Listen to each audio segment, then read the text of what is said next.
데이터 분석과 함께하는 공모주 투자 당장 팁입니다.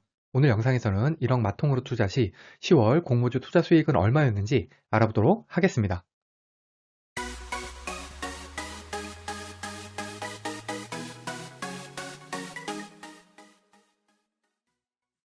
구독, 좋아요, 알림 설정은 저에게 큰 힘이 됩니다. 앞으로 매월 말일마다 한 달간 1억 한도 마이너스 통장으로 공모주 투자를 한 경우에 얼마의 수익이 날 수 있는지 영상을 만들어서 올리려고 합니다.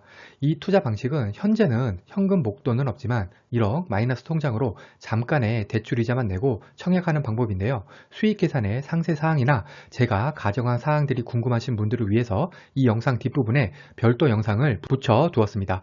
해당 부분으로 바로 가시려면요. 고정 댓글에 링크를 이용하시면 됩니다.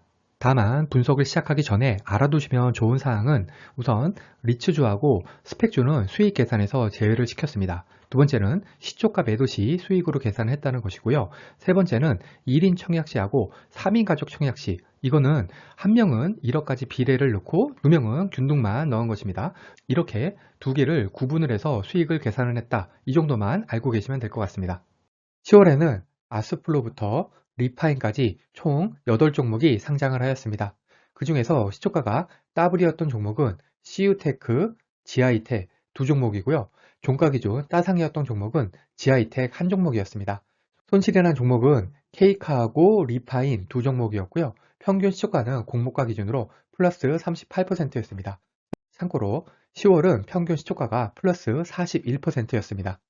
각 종목별로 기간 경쟁률을 보시면 기간 경쟁률이 1000대 1 이하였던 종목이 K카, 차백신 연구소, IPMLSC, 리파인 이렇게 4종목인데 모두 시초가 역시 낮았음을 알 수가 있습니다. 따라서 기간 경쟁률이 1000대 1 이하인 종목은 청약 패스를 하는 것이 손실 가능성을 낮출 수가 있습니다.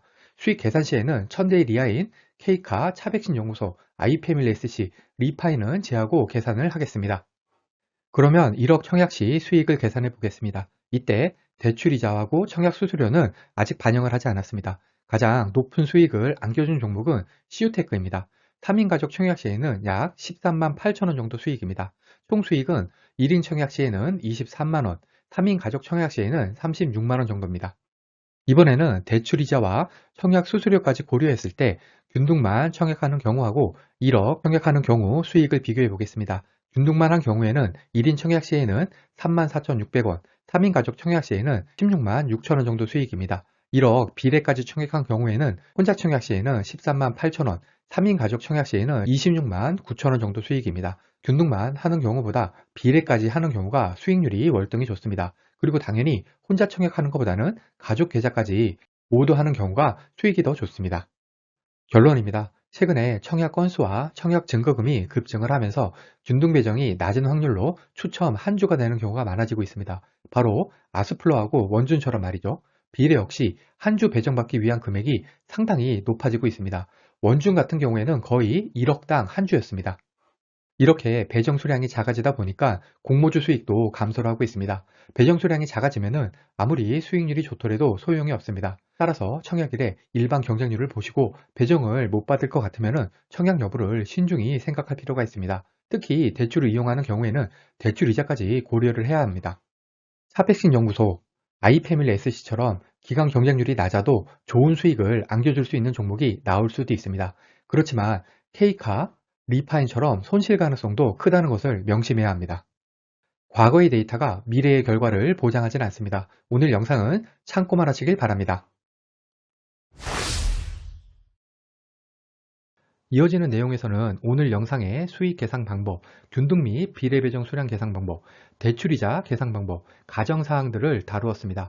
공모주 투자를 좀 더 깊이 있게 알고 싶으신 분들은 계속해서 보시기를 권해드립니다. 우선 균등 배정하고 비례 배정에 대해서 말씀드리겠습니다. 청약 증권사가 여러 곳인 경우에는 여러 증권사에 동시에 청약을 하더라도 최초 청약한 증권사에서만 배정받도록 되어 있습니다. 한마디로 중복 배정은 불가능한 거죠.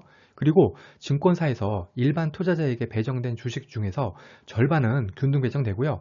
절반은 비례 배정되도록 되어 있습니다. 이때 균등과 비례는 따로 청약하는 것이 아니라 한번 청약하면 균등 배정, 비례 배정이 알아서 되는 방식입니다. 만일에 비례 배정 받을 만큼의 금액을 청약하지 않았다면 균등 배정만 받게 됩니다. 청약이 가능한 증권사가 여러 곳인 경우가 있습니다. 예를 들어서 8월 6일에 상장한 카카오뱅크 같은 경우에는 KB증권, 한국투자증권, 하나금융투자, 현대차증권 이렇게 4곳에 청약이 가능했습니다. 보시면은 각 증권사별로 균등 배정 수량하고 청약 건수가 다르기 때문에 예상 균등 배정 수량도 다 다릅니다. KB 같은 경우에는 예상 균등 배정 주식수가 5.3주죠. 이렇게 되면은 기본 5주는 확정으로 받고 소수점 자리에 해당되는 30% 확률로 한 주를 더 받아서 최대 6주까지 배정받을 수 있습니다. 일단 저는 증권사별로 구분을 안 하고 전체 평균 기준으로 계산했습니다. 카뱅 같은 경우에는 4.4주죠. 그래서 1인 청약 시에는 4주 받는 걸로 하고 3인 청약 시에는 4 곱하기 3은 10이지만 확률적으로 한 주 정도는 더 받는 것으로 생각을 해서 13주 배정받는 것으로 가정을 합니다.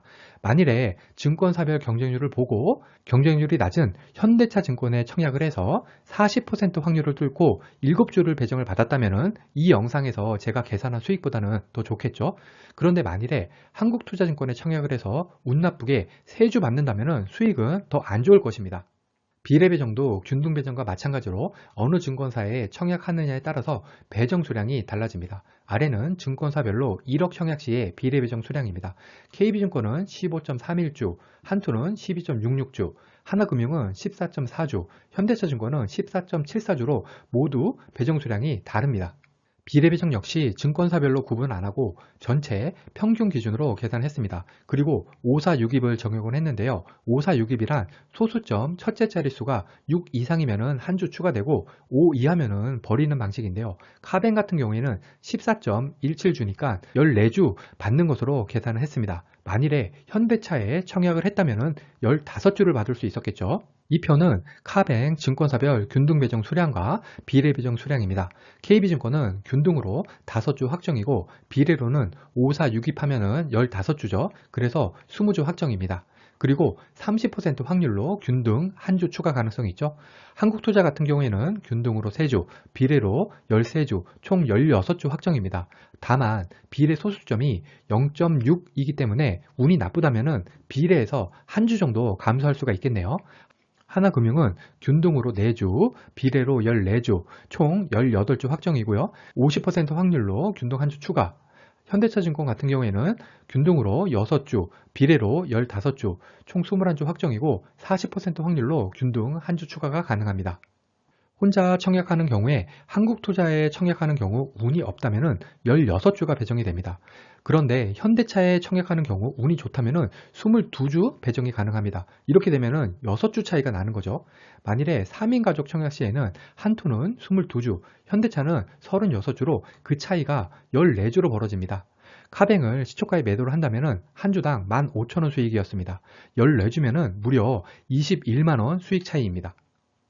따라서 청약에서는 가능한 배정을 많이 받아서 최대 수익을 내기 위해서는 여러 증권사 계좌를 보유를 하고 청약 마지막 날 경쟁률을 보고 증권사를 결정하는 것이 중요합니다. 이런 게 조금은 복잡할 수 있겠지만 이런 것도 생각하면서 청약하는 것이 공모주 투자의 매력이라고 생각을 합니다. 청약 단위 때문에 정확히 1억 원 청약이 안 됩니다. 그 이유는 증권사별로 청약 단위표가 있기 때문인데요. 예를 들어서 카카오뱅크의 KB증권 같은 경우에는 1000주에서 만주 사이는 500주 단위로만 청약이 가능했습니다. 5000주 청약 시에는 9,750만원, 5,500주 청약 시에는 1억 725만원이 필요했습니다. 정확히 1억 청약은 불가능했죠. 그러나 이번 영상에서는 5,128주, 1억 원 청약하는 것으로 가정해서 계산을 했습니다. 1억 원에 대한 대출이자도 계산해야 됩니다. 대출이자는 한편 넣기하고 양편 넣기 방식이 있는데요. 월요일에 대출을 해서 수요일에 상환하는 경우에는 한편 넣기 방식에서는 2일이자, 양편 넣기 방식에서는 3일이자가 계산이 됩니다. 통상 마이너스 통장은 한편 넣기 방식으로 이자 계산이 되는 것으로 알고 있습니다. 일부 은행은 양편 넣기로 계산을 한다고 하니까 가능한 한편 넣기 은행을 이용을 해야 할 것입니다. 3% 금리 마이너스 통장에 1억 원 하루 이자가 약 8,200원입니다. 환불일까지 2일이면 16,400원, 4일이면 32,800원입니다. 여기에 청약 수수료 2,000원씩도 계산을 해야 됩니다. 혼자 청약하면 2,000원이지만 3인 가족 청약 시에는 6,000원입니다. 수익 시 이 금액도 제외시켜줘야 합니다. 상장일에 고점 매도는 매우 어렵기 때문에 수익은 시초가 매도하는 경우로 계산을 했습니다. 물론 시초가가 더블인 경우에는 통상 시초가에 매도를 하지 않고 상장일 고점에서 매도하는 것이 용이하지만 보수적으로 시초가 매도로 계산을 하였습니다. 수익 계산에서 리츠주하고 스펙주는 제외시켰습니다. 이유는 리츠주는 상장일 단기 급등을 노리고 청약하는 것이 아니기 때문이고요. 스펙주의 최근 이상 급등 현상이 앞으로 이어질 가능성은 낮기 때문에 스펙주는 제외시켰습니다. 이상으로 오늘 영상을 마치겠습니다. 오늘 영상이 도움이 되셨다면 구독, 좋아요, 그리고 알림 설정까지 부탁드립니다. 감사합니다.